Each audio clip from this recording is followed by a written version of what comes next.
When K-Pop Demon Hunters hit Netflix, it didn't take long for fans online to start matching the characters to real-life idols and actors, calling out every look and personality trait they thought lined up. While some of these connections are just fan theories, others have been confirmed, so here's a breakdown of the K-pop idols and songs that actually inspired the film. First, let's talk about the music, since the starting point for K-Pop Demon Hunters was always music. Maggie Kang and co-director Chris Appelhans first looked to Korean mudang dancers, women who performed protective rituals, to shape how demon hunters in the story would use music across generations. Appelhans thought of these rituals as the first kind of concert, and that connection made it clear that music could both unite people and drive away darkness. BTS also played a major role in shaping the film's concept. Kang and Appelhans explained that the spark came during COVID, when the world was cut off and struggling to stay connected. Then BTS held an online concert, and suddenly millions of people were singing and dancing together to Dynamite from their homes. For that moment, the world felt brighter. They wanted to recreate that exact feeling in the film, the way a powerful song can bring people together, break down discrimination, and weaken even the demons within. For them, music was the heart of the story, not just the background. Just as the film's concept was shaped by the emotional connection BTS created during the pandemic, the soundtrack was built to echo the same kind of power and familiarity that makes real K-pop songs resonate. For example, EJ, who voiced Rumi's singing parts and co-wrote several tracks, revealed that Huntrix's sound was modeled after groups like BLACKPINK with a touch of aespa's style. That influence comes through most clearly in How It's Done, a track many fans compared to BLACKPINK hits such as How You Like That or The Girls. This wasn't totally by accident either. BLACKPINK's close work with the Black label played a role, as the film teamed up with the label's producers and brought in well-known songwriters to shape the music around the story. EJ herself had experience writing for aespa, and she poured that polished cinematic style into Huntrix's tracks. The soundtrack's breakout hit Golden stirred even more discussion. Its similarities to ITZY's I Am, right down to certain shots in the music video, sparked debate about where inspiration ends and imitation begins. Some listeners felt it was too close for comfort, while others argued that with such a huge variety of styles in K-pop, overlap is inevitable, especially in a project openly celebrating the genre. Other songs in the movie carried their own similarities to existing tracks. Takedown reminded fans of Luna's Paint the Town or aespa's Kill It, while How It Sounds Like drew from outside K-pop entirely. More specifically, the inspiration came from Lord's Green Light for its message of moving forward after hurt, and Imogen Heap's Hide and Seek for its vocoder-driven sound and themes of identity. Meanwhile, Free, the Rumi and Jinu duet carried a softness that reminded fans of BTS's Butterfly. For the Saja boys, the goal was to make their songs irresistibly catchy but empty at the core. Chris Appelhans explained that this was intentional, a way to reflect that the group's members are demons whose music has no real heart behind it. Still, even these soulless tracks were shaped by real K-pop hits that were full of emotion and artistry. When Soda Pop first played, many viewers immediately connected it to upbeat tracks like Astro's Baby and Candy Sugar Pop, Lip Gloss by the Boys, and even BTS's Boy With Love.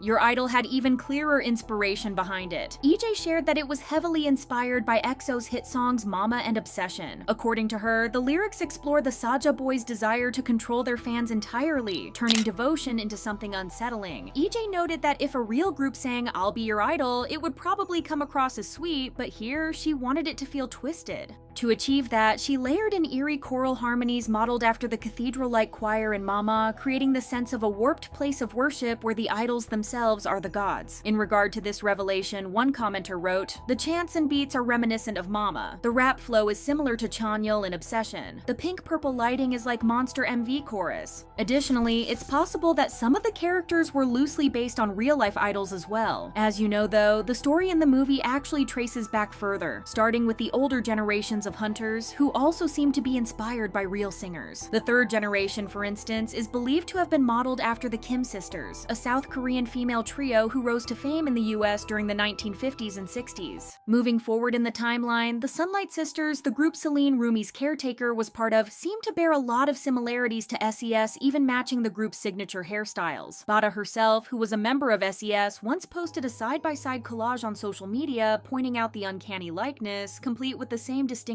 puffy hair tie, making it clear the reference didn't go unnoticed. The Saja boys were also not thrown together at random, as each member was built around familiar K-pop boy group archetypes, and then fine-tuned with influences from real idols and even a bit of anime. Abby fills the role of the muscular member who's known for his body, while Romance embodies the charming love-struck type. On the other hand, Baby Saja channels the group's youngest with his childlike look and playful personality. Mystery plays into the enigmatic and mysterious persona that idols sometimes are made made to take, and Jinu represents that classic polished idol image. However, while their personalities follow these common templates seen in K-pop idols, the team still pulled plenty of details from actual groups and idols. Visually and tonally, the Saja boys borrow from big-name acts like BTS, TXT, Stray Kids, ATEEZ, Big Bang, and Monsta X. Abby, for example, draws comparisons to ATEEZ's San, Monsta X's Shownu, and Wonho with his famously chiseled physique. He even cosplayed as the character, recreating his iconic scenes to show everyone that the comparison didn't come out of nowhere.